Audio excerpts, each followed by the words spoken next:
तो बड़े घर की बेटी, बड़े घर की बेटी हम लोग सिंपल तक पढ़ लिए थे। कहाँ तक पढ़ लिए थे?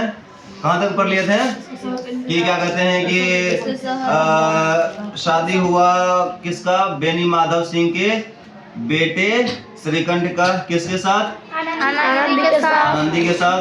ठीक है, और आनंदी के पिता का नाम क्या था? भूप सिंह। ठीक है, और भूप सिंह की बेटी थी आनंदी, कौन से? चौथी बेटी। और भूप सिंह की टोटल कितनी बेटियां थे? 7। और क्या कहते हैं कि बेनी माधव सिंह के कितने बेटे थे? 2 बेटे। और बड़े बेटे श्रीकंठ और छोटे बिहारी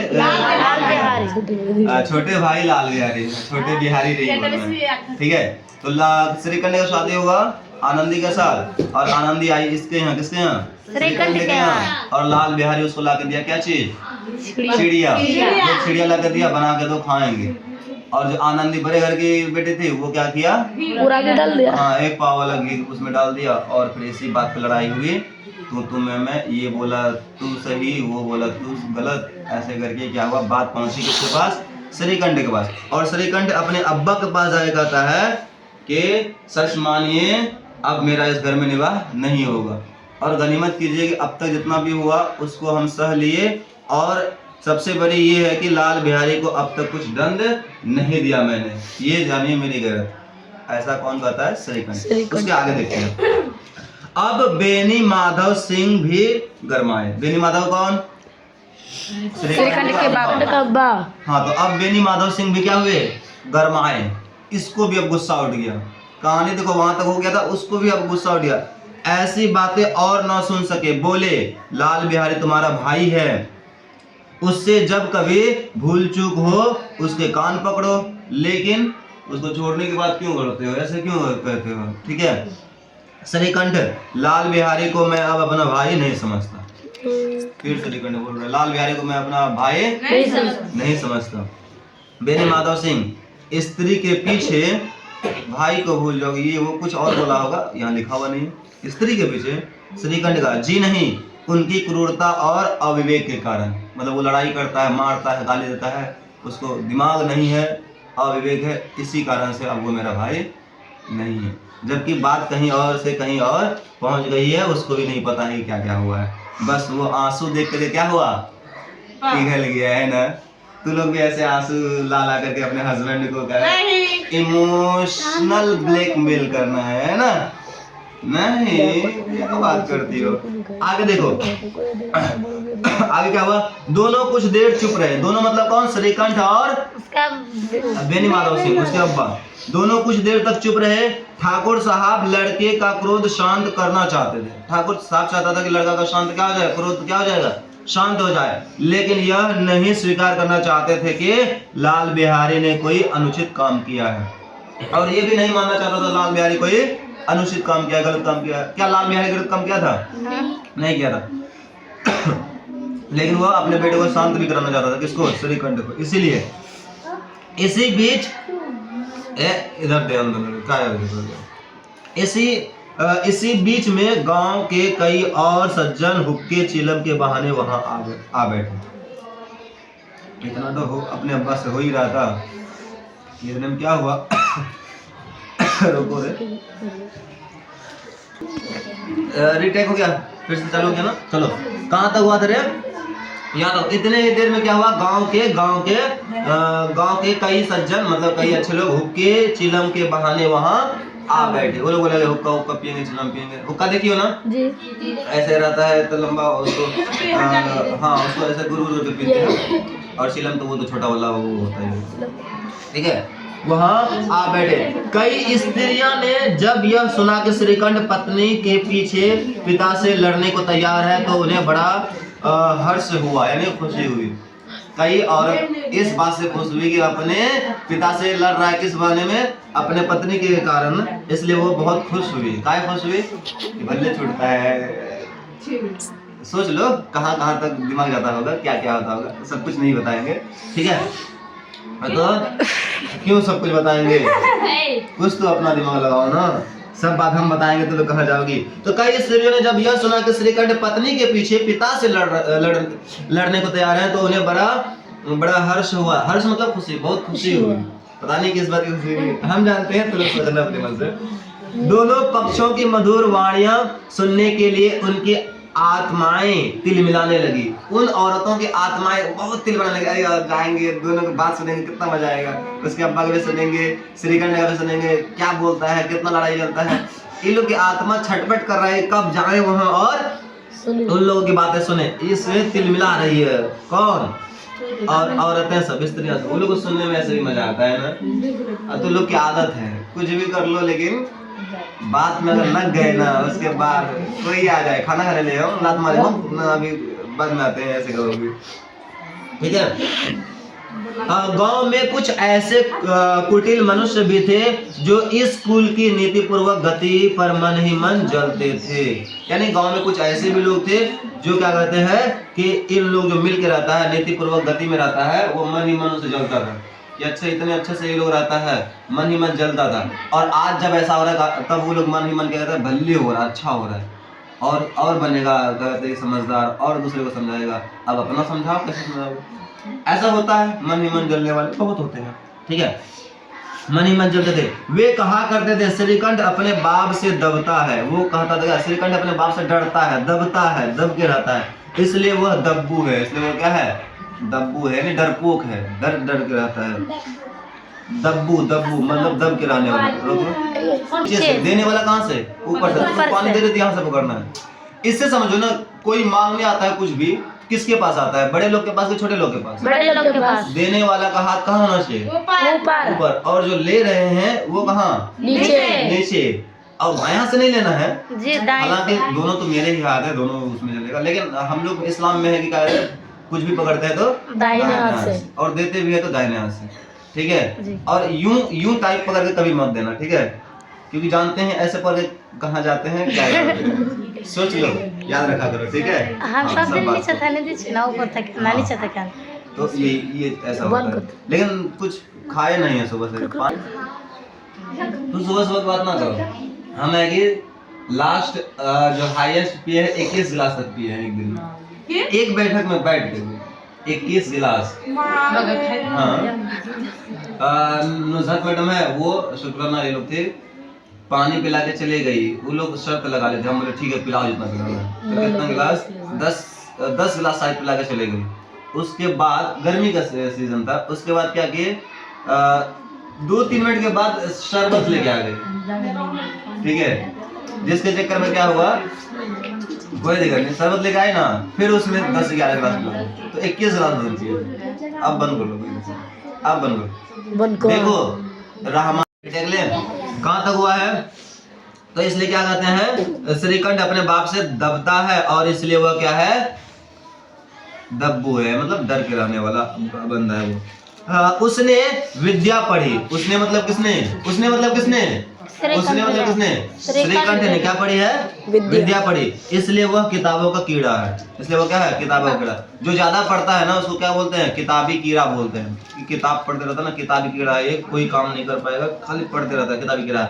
बेनी माधव सिंह उनकी सलाह के बिना कोई काम नहीं करते। बेनी माधव सिंह अपने बेटे श्रीकंठ की सलाह के बिना कुछ भी नहीं करते। यह उनकी मूर्खता है। यह उनकी क्या है? मूर्खता है, बेवकूफ है। इन महानुभावों की शुभकामनाएं आज पूरी होती दिखाई दी। और वो लोग जो सोच रहे थे अच्छे से रहता है, उनकी आज लगता है ये शुभकामना, ये क्या हो रहा है? पूरी हो रही है मेरी। क्योंकि दोनों क्या कर रहे हैं? आपस में लड़ रहे हैं, झगड़ रहे हैं, और ऐसा दिखा रहे हैं।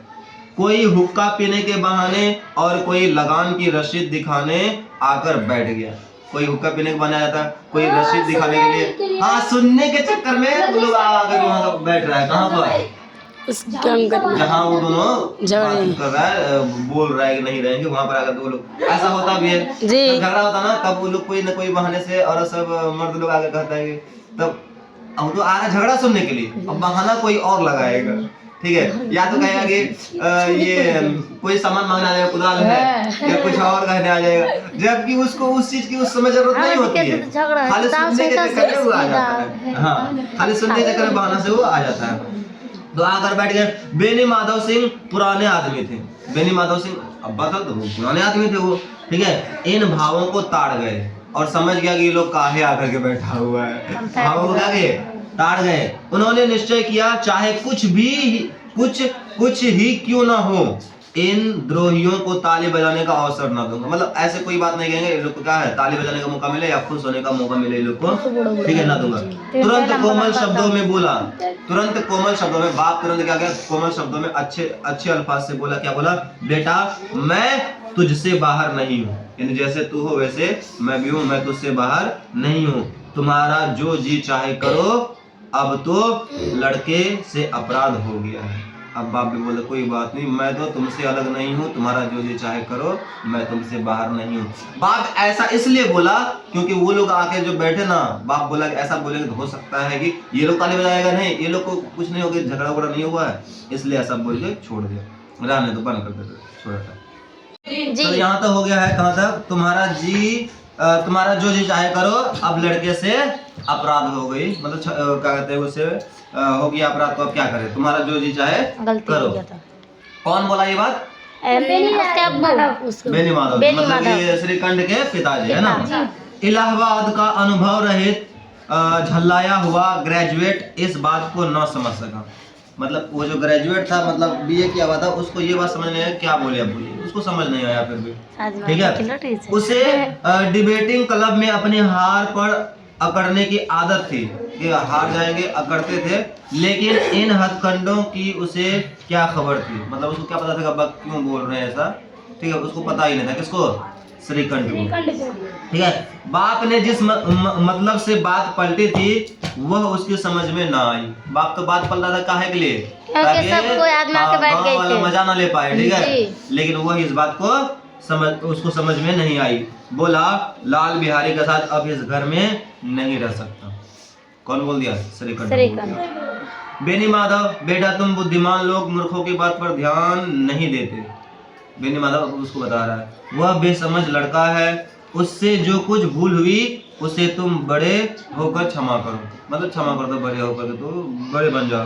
लेकिन श्रीकंठ ने उनकी इस दुष्टता को मैं कदापि नहीं कर सकता, मतलब इस ऐसा पाप को मैं कभी भी उसको क्षमा नहीं कर सकता। वो क्या करे? चप्पल से मारे और क्या कहते हैं गाली दे, क्या क्या उसके मायके को बड़ा बड़ा कहे, ऐसा मैं कदापि सह नहीं सकता। या तो वही घर में रहेगा या मैं ही। श्रीकंठ कहाँ पहुंच गया? या तो घर में कौन रहेगा? लाल बिहारी रहेगा, या तो श्रीकंठ रहेगा, ऐसा श्रीकंठ कह रहा, ठीक है।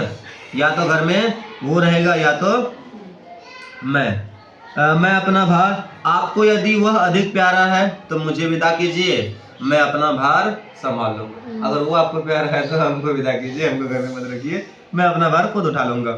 यदि मुझे रखना चाहते हैं तो उनसे कहिए जहां चाहे चला जाए। वैसे अपने हस्बैंड को बोलना है ऐसे करके निकालना देवर लोग को घर से, ठीक है। हाँ, बस यह मेरा अंतिम निश्चय है, यही मेरा आखिरी फैसला है, आपको जो करना है आप कीजिए। लाल बिहारी सिंह दरवाजे की चौखट पर चुपचाप खड़े बड़े भाई की बातें सुन रहा था। वह उनका बहुत आदर करता था। उसे कभी इतना साहस ना हुआ था कि श्रीकंठ के सामने चारपाई पर बैठ जाए। मतलब वो अपने बड़े भाई का इतना आदर करता था कि उसको ये भी क्या कहते हैं कि हिम्मत नहीं था कि कभी अपने बड़े भाई के सामने चारपाई पर भी बैठे, ठीक है, चारपाई पर बैठ जाए, हुक्का पी ले या पान खा ले। बाप का भी वह इतना ही मान करता था। श्रीकंठ का भी उस पर हार्दिक स्नेह था। अपने होश में उन्होंने कभी उसे घुड़का तक न था। जब वह इलाहाबाद से आते तो उसके लिए कोई न कोई वस्तु अवश्य लाते। पहले की बात बता रहा है, मतलब कि इतना प्यारा था कि कभी भी कहीं से आते थे उसके लिए कुछ न कुछ लाते थे। वो भी अपने भाई के सामने बैठता भी नहीं था। लेकिन आज देखो क्या क्या हो रहा है, ठीक है। क्या है, मुकद्दर की जोड़ी उन्होंने ही बनवा दी थी, यानी मुकद्दर की जोड़ी उन दोनों ने खुद मिलकर बनवाई थी। पिछले साल जब उसने अपने से ड्योड़े जवान को नाग पंचमी के दिन दंगल में पछाड़ दिया तो उन्होंने पुलकित होकर अखाड़े में ही जाकर उसे गले से लगा लिया था। मतलब लाल बिहारी पिछले साल कहाँ, अखाड़े में जहाँ कुश्ती लड़ते हैं, देखिए ना पहलवान साहब, तो उससे ड्योड़े मतलब जितना पावरफुल है उससे और ज्यादा पावरफुल वो था दूसरा पहलवान, उसको पटक दिया था। तो श्रीकंठ जाकर उसको अखाड़े में ही गले लगा लिया था। लेकिन आज देखो क्या क्या हो रहा है, ठीक है। पछाड़ दिया था तो उन्होंने पुलकित होकर अखाड़े में ही उसे जाकर गले लगा लिया था। 5 रुपये 5 रुपये के पैसे लुटाए थे और 5 रुपया लुटाया भी था। 5 रुपया उस समय बहुत था, है ना। तो 5 रुपया उनका फन कहानी देखो क्या क्या आ गया था, है ना। तो 5 रुपया उन पर लुटाए भी, 5 रुपया उन पर लुटाए भी। ऐसे भाई के मुंह से आज ऐसी हृदय विदारक बात सुनकर लाल बिहारी को बड़ी पछतावा हुई, बड़ी गलानी हुई कि आज मेरा बड़ा भाई ऐसा बोल रहा है मेरे लिए। यही भाई है जो मेरे लिए सब कुछ करता था। उसको बहुत दुख हुआ, ठीक है। और यकीन मानो बहुत दुख होता है। इस बात को हम समझते हैं, खूब समझते हैं, बाखबर समझते हैं, क्योंकि सेम टू सेम ऐसे हुआ है, ठीक है।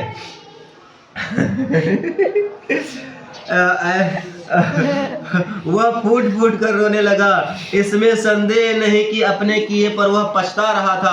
भाई के आने से एक दिन पहले से ही उसकी छाती धड़कती थी कि देखो भैया क्या कहते हैं, मैं उसके सामने सम्मुख कैसे जाऊंगा, मैं उसके सामने कैसे जाऊंगा, सम्मुख मतलब सामने, मैं उसके सामने कैसे जाऊंगा, उनसे कैसे बोलूंगा, मेरी आंखें उनके सामने कैसे उठेगी। उसने समझा था कि भैया मुझे बुलाकर समझा देंगे। इस आशा के विपरीत आज उन्होंने उसे निर्दयता की मूर्ति बने हुए पाया। वह मूर्ख था, मतलब अपने भाई से उम्मीद था कि समझा देगा, बोल देगा, चुप करा लेगा, लेकिन इसके उल्टा उसका भाई उसको क्या कहते हैं, कुछ समझाया नहीं, बल्कि जो आशा बांध का था वो उल्टा हो गया। परंतु उसका मन कहता था कि भैया मेरे साथ अन्याय कर रहे हैं। अब उसका भी मन कर रहा है, किसका, लाल बिहारी का, कि मेरे भैया मेरे साथ क्या कर रहे हैं, अन्याय कर रहे हैं। यदि श्रीकंठ उसे अकेले में बुलाकर 2-4 बातें कह दे, इतना ही नहीं 2-4 तमाचे भी लगा दे, तो कदाचित उसे इतना दुख न होता। मतलब उसको ये दुख नहीं होता कि बुला करके 2-4 बात समझा दे, 2-4 तमाचे लगा दे, उसको इतना दुख नहीं होता जितना ऐसा बोल रहा है, या तो वो रहेगा या तो हम रहेंगे। पर भाई का यह कहना कि अब मैं उसकी सूरत नहीं देखना चाहता, लाल बिहारी से सहा नहीं गया। वह रोता हुआ, अरे वाह, वह रोता हुआ घर आया। कोठरी में जाकर कपड़े पहने, आंखें पोंछी, गजब की तुलना लाती हो रे। पता है, सही बात है, नहीं रोकना, बता रहे हैं, ठीक है। जब इन सब कहानी को पढ़ते हैं ना, हमको भी लगता है मेरे साथ भी ऐसा होता है। ऐसे ही सेम टू सेम बोला जा रहा है, या तो वो या तो हम लोग। बताओ क्या करें, तो हमको क्या करना चाहिए, हमको क्या करना चाहिए, हमको जो करना चाहिए था हम किए, लेकिन इसका फल है ना मेरे अलावा किसी को नहीं मिलेगा, ठीक है। आंखें पोंछे जिससे कोई यह ना समझते कि रोता क्यों था। इससे कोई ये नहीं समझता था कि लाल बिहारी क्यों रोता था। तब आनंदी के द्वार पर आकर बोला। अब आनंदी के पास जाकर के लाल बिहारी बोल रहा है, क्या बोल रहा है, भाभी भैया ने निश्चय किया है कि वह मेरे साथ इस घर में न रहेंगे। भाभी को आके फिर बोल रहा है, कौन, लाल बिहारी, कि भैया ने निश्चय किया, मतलब भैया ने इरादा कर लिया कि वो मेरे साथ इस घर में ना रहेंगे। अब वह मेरा मुंह नहीं देखना चाहते। कौन बोल रहा है, लाल बिहारी बोल रहा है भाभी को, ठीक है। इसलिए अब मैं जाता हूँ, उन्हें फिर कभी मुंह ना दिखाऊंगा। मुझसे जो कुछ अपराध हुआ उसे क्षमा करना। यह कहते कहते लाल बिहारी का गला भराया, रोने लग गया, गला भराया। जिस समय लाल बिहारी सिंह सिर झुकाए आनंदी के द्वार पर खड़ा था, उसी समय श्रीकंठ सिंह भी आंखें लाल किए बाहर से आए। भाई को खड़ा देखा तो घृणा से आंखें फेर ली, उनकी ओर देखा, कातर करके निकल गए उनकी ओर, यानी देखा भी नहीं, मानो उनकी परछाई से दूर भागना भागते हो। आनंदी ने लाल बिहारी की शिकायत तो की थी, लेकिन अब मन में पछता रही थी। वह स्वभाव से ही दयावती थी, उसे इनका तनिक भी ध्यान न था कि बात इतनी बढ़ जाएगी। वह मन में अपने पति पर झुंझला रही थी कि वह इतने गर्म क्यों होते हैं। चढ़ाई थी कुत्ते गरम वो इतने गर्म क्यों होते हैं। फिर भी चलो, जो होता है अच्छे के लिए होता है ना, जो होता है अच्छे के लिए होता है, नहीं होता है। जो हुआ अच्छा हुआ, जो हो रहा है वह भी अच्छा हो रहा है, जो होगा वह भी अच्छा होगा। तुम्हारा क्या गया जो तुम रोते हो, तुमने क्या खोया, तुमने क्या पैदा किया जो नष्ट हो गया, तुमने जो लिया यहीं से लिया, जो दिया यहीं पर दिया। कल किसी और का था, आज किसी और का है, कल किसी और का हो जाएगा। परिवर्तन संसार का नियम है, ये तो ऐसा है। लेकिन इसमें ये भी कहा जाता है कि तुम्हारा क्या गया जो तुम रोते हो, मेरा सब कुछ चला गया इसलिए हम रोते हैं। क्या गया है नहीं समझ पाओगे, ठीक है। सही गया। हाँ हाँ, जानते तो हो, सब कुछ जानते हैं। वापस आते हैं, ठीक है। क्या है, अपने पति पर वह मन ही मन झुंझला रहे थे कि वो इतने गर्म क्यों होते हैं। उस पर यह भय भी लगा हुआ था कि कहीं मुझसे इलाहाबाद चलने को कहे तो मैं क्या करूंगी। अब वो भी डर रही है कि अगर वो बोल देगी मेरे साथ इलाहाबाद चलो तो मैं क्या करूंगी। कौन ऐसा सोच रही है? आनंदी अब सोच रही मन में। इस बीच में जब उसे लाल बिहारी को दरवाजे पर खड़े यह कहते सुना कि अब मैं जाता हूँ, मुझसे जो कुछ अपराध हुआ क्षमा करना, तो उसका रहा सहा क्रोध भी पानी हो गया। यानी अपने भाभी से खड़े होकर के नजरें नहीं मिला करके क्षमा जो मांगा है, तो उसके भाभी के दिल में जो भी क्रोध था वो सब रहा सहा भी, वो भी क्या हो गया, सब खत्म हो गया। वो भी पानी पानी हो गया, क्रोध खत्म हो गया। वह भी रोने लगी। मन का मैल धोने के लिए नयन जल से उपयुक्त और कोई वस्तु नहीं है। श्रीकंठ को देखकर आनंदी ने कहा, लाला बाहर खड़े बहुत रो रहे हैं। लाला मतलब लाल बहादुर। लाला बाहर खड़े होकर बहुत रो रहे हैं। श्रीकंठ ने कहा, तो मैं क्या करूं? अब श्रीकंठ ने कहा, तो मैं क्या करूं? आनंदी बोली, भीतर बुला लो, मेरी जीभ में आग लगे, मैंने कहां से यह झगड़ा उठाया। श्रीकंठ ने कहा, मैं नहीं बुलाऊंगा। कहा है वो इतना मेहनत से फिर उसको भगा रहा है किस तरह, मेहनत से नहीं मतलब गुस्सा से बोल दिया है, अब किस मुंह से जाएगा उसको बुलाने के लिए, इसमें भी तो ये है ना। तो श्रीकंठ ने कहा, मैं ना बुलाऊंगा। आनंदी, पछताओगे, उन्हें बहुत गलानी हो गई है, यानी उन्हें बहुत तकलीफ हो गई है, उन्हें समझ में आ गया है। ऐसा ना कहो, कहीं चल दे, मतलब ऐसा ना कहो कि मैं नहीं बुलाऊंगा, नहीं तो कहीं चल दे। ठीक, श्रीकंठ ना उठे। इतने में लाल बिहारी ने फिर कहा, भाभी भैया से मेरा प्रणाम कह दो, मतलब दुआ सलाम कह दो, हम अब क्या कर रहे हैं, जा रहे हैं। वह मेरा मुंह नहीं देखना चाहते, इसलिए मैं भी अपना मुंह उन्हें नहीं दिखाऊंगा। ठीक है, वो मेरा मुंह नहीं दिखना चाहते ना, मैं भी उन्हें अपना मुंह ना दिखाऊंगा। लाल बिहारी इतना कहकर लौट पड़ा, यानी लाल बिहारी जाने लगा और शीघ्रता से दरवाजे की ओर बढ़ा, और तेजी से दरवाजे की ओर बढ़ा जाने के लिए। अंत में आनंदी कमरे से निकली और उनका हाथ पकड़ लिया। लाल बिहारी ने पीछे फिर कर देखा और आंखों में आंसू भरे बोला, मुझे जाने दो। आनंदी ने कहा, कहाँ जाते हो? लाल बिहारी ने कहा, जहां कोई मेरा मुंह न देखे, ऐसे नगरी जाऊंगा। आनंदी फिर बोली, तुम्हें मेरी सौगंध है। आनंदी मतलब आगे की बोल रही है, तुम्हें मेरी सौगंध है, सौगंध मतलब कसम, तुम्हें मेरी कसम है, अब एक पग भी आगे ना बढ़ाना। लाल बिहारी, जब तक मुझे यह ना मालूम हो जाए कि भैया का मन मेरी तरफ से साफ हो गया, तब तक मैं इस घर में नहीं रहूंगा, कदापि नहीं रहूंगा। ठीक, आनंदी, मैं ईश्वर को साक्षी देकर कहती हूँ कि तुम्हारी ओर से मेरे मन में तनिक भी मैल नहीं है। भाभी बोल रही है, मैं अल्लाह को हाजिर नाजिर जान के ये कह रही हूँ कि मेरे मन में तुम्हारे लिए कोई मैल नहीं है, मतलब कोई द्वेष नहीं है, तुम रह सकते हो। अब श्रीकंठ का हृदय भी पिघला। इतने में उसका भाई श्रीकंठ, बड़े भैया का, उनका भी हृदय पिघला। उन्होंने बाहर आकर लाल बिहारी को गले लगा लिया। दोनों भाई खूब फूट फूट कर रोए। लाल बिहारी ने ससकते हुए कहा, भैया अब कभी मत कहना कि तुम्हारा मुंह ना देखूंगा, इसके सिवा आप जो दंड देंगे मैं खुशी खुशी स्वीकार करूंगा। श्रीकंठ ने कांपते हुए स्वर में कहा, लल्लू इन बातों को बिल्कुल भूल जाओ, ईश्वर चाहेगा तो फिर ऐसा अवसर नहीं आएगा। बेनी माधव सिंह बाहर से आ रहे थे। दोनों भाई को गले मिलते देखकर आनंद से पुलकित हो गए। बोल उठे, बड़े घर की बेटियां ऐसी ही होती है, बिगड़ता हुआ काम बना लेती है।